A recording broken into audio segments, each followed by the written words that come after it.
U.S. Secretary of State Mike Pompeo never seems to tire of China bashing. His latest tour was supposed to enhance ties with the UK, Ukraine and Central Asian countries.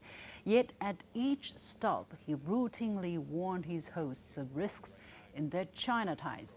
He called China's business activities in these countries harmful to their national sovereignty, long-term development and people's interests. In London, he upped the ante in attacking China's political system, saying, while we still have to be enormously vigilant about terror, the Chinese Communist Party presents the central threat of our times.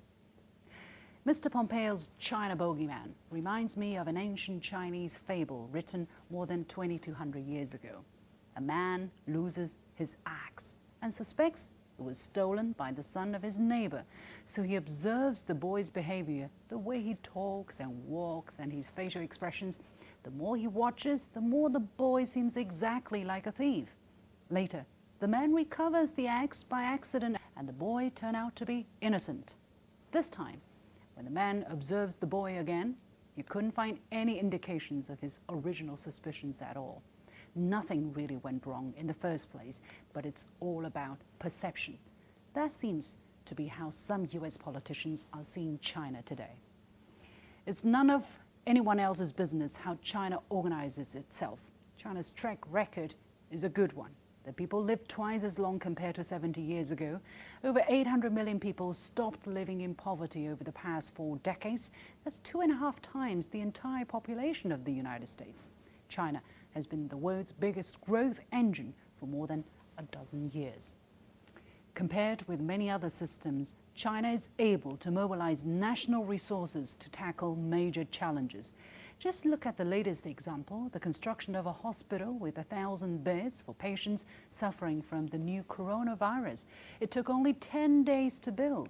2 more hospitals are expected to be operational within days. Thousands of soldiers, medical staff and workers from different sectors across China have descended on the province of Hubei. China also set a world record in sharing genome information about the virus with the world. So far, only about 150 cases have been confirmed outside of China. The World Health Organization has called China's response a model.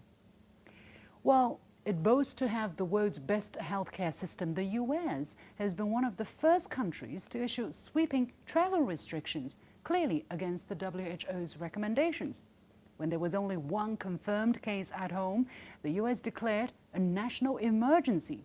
Well, the US is free to choose to do so, but let's not forget when the H1N1 flu broke out in 2009, also an international health emergency, US authorities estimated that there were some 61 million people infected and 12,000 people killed between April 2009 and April 2010 in the US.